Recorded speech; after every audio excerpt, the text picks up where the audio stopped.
sesuai dengan harapanku. Apakah doaku tak punya kuasa? Tuhan ampuni aku yang terlalu cepat kecewa. Kadang tak bisa, kadang tak sesuai dengan apa yang ku minta. Tuhan tolong ampuni aku yang pernah meragukan kuasa-Mu. Jangan jauhkan aku Tuhan dari kasih-Mu. Jangan lepaskan aku Tuhan dari cinta-Mu. Selamat berjumpa lagi Bapak Ibu Saudara yang dikasihi Tuhan. Apa kabarnya sampai hari ini? Harapan dan doa kita semua selalu baik-baik, selalu berada di dalam kasih kemurahan Tuhan yang kita kenal dalam Tuhan Yesus Kristus ya. Mari kita berdoa. Tuhan, kami berterima kasih karena kami tahu bahwa di sepanjang perjalanan kami, di dalam berbagai keadaan hidup kami tahu bahwa Tuhan adalah Allah yang berdaulat. Kami tahu bahwa Tuhan adalah Allah yang berkuasa, yang mengatur segala sesuatu. Karena itu Tuhan, kami tenang menjalani kehidupan kami.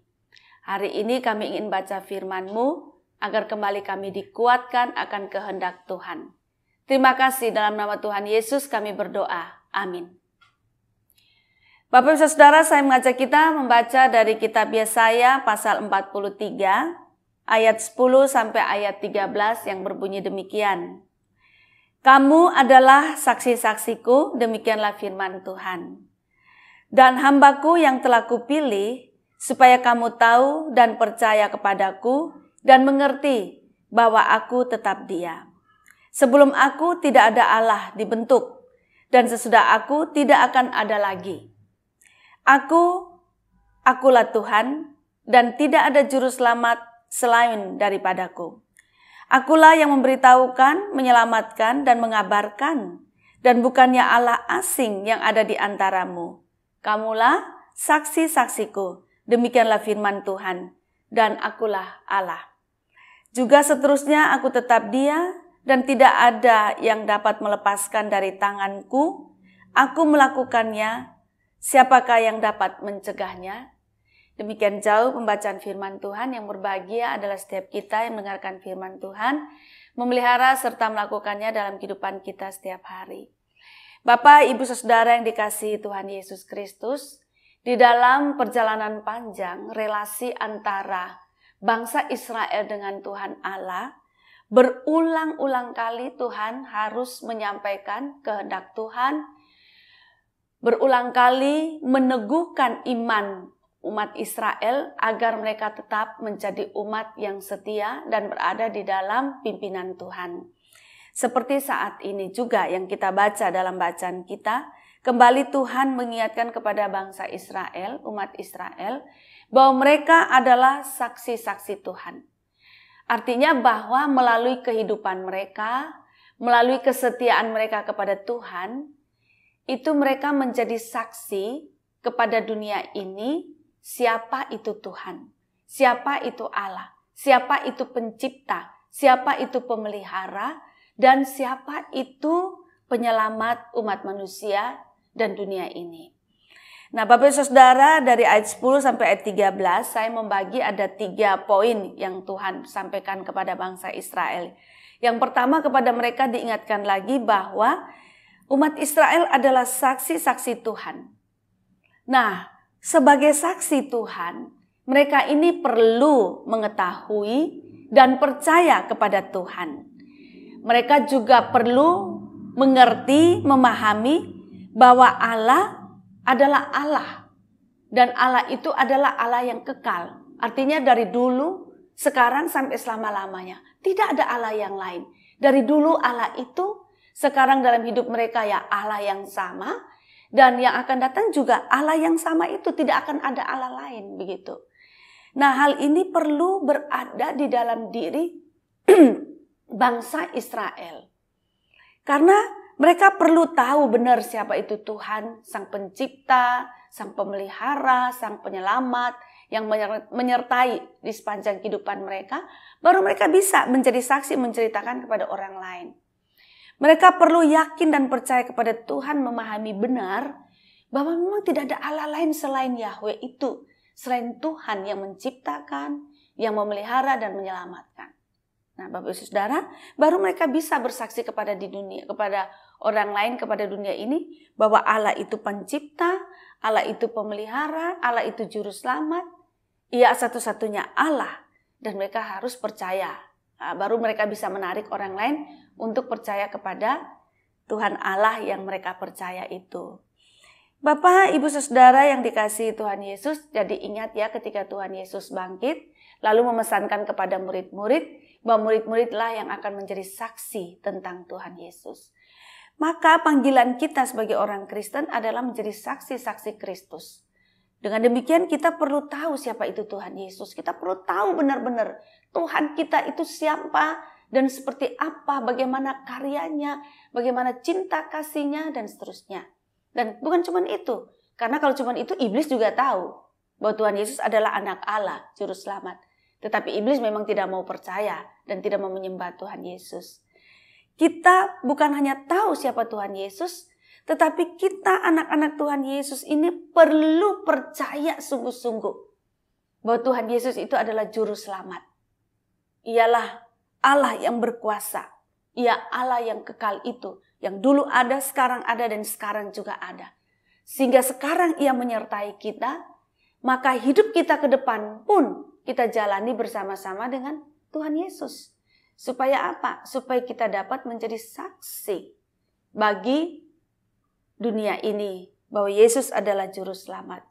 Ya masih ingat ya pada waktu Allah menyembuhkan orang kusta ya, lalu dikatakan bahwa dia jadi tahu bahwa di Israel ada Allah seperti itu.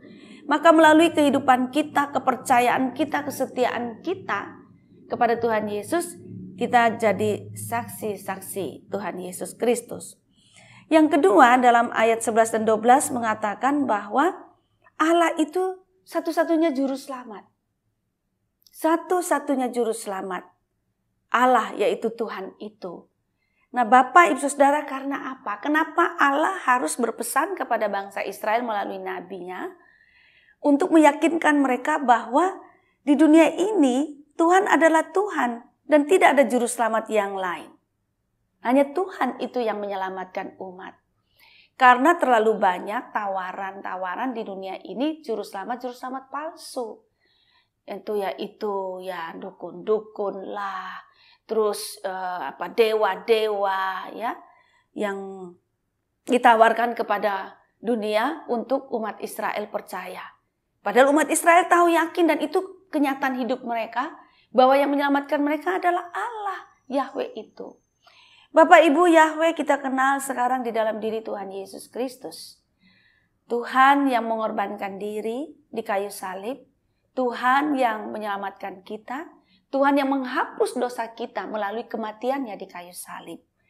Maka juru selamat kita hanyalah Tuhan Yesus Kristus. Kenapa?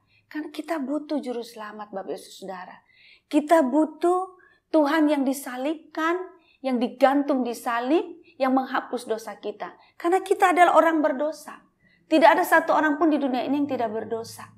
Kita adalah orang berdosa, kita butuh Tuhan mengampuni dosa kita. Nah, kita butuh Tuhan Yesus yang mati di kayu salib itu untuk menghapus segala dosa dan kecemaran kita. Yang ketiga, kembali diyakinkan kepada bangsa Israel bahwa Allah itu adalah Allah yang berkuasa. Allah yang punya kekuatan, Bapak Ibu Saudara. Karena kalau percaya kepada Allah tapi nggak bisa bikin apa-apa, yang nggak punya kuasa, terus untuk apa kita percaya, Bapak Ibu? Ya, itulah yang dilakukan oleh Elia ketika berhadapan dengan nabi-nabi Baal yang begitu banyak. Nabi-nabi Baal itu tidak berdaya, Bapak Ibu. Tetapi Allah yang dipercaya oleh Elia itu Allah yang berkuasa. Nah, Bapak Ibu Saudara, Allah yang kita percaya di dalam Kristus Tuhan itu adalah Allah yang berkuasa. Allah yang menciptakan kita, Allah yang memeliharakan kita, Allah yang menyelamatkan kita, dan Allah yang terus ada bersama dengan kita di dalam segala situasi. Allah yang berkuasa memulihkan kita. Allah yang berkuasa menghapus dosa kita. Allah yang berkuasa menyelamatkan kita. Itulah Tuhan Yesus Kristus.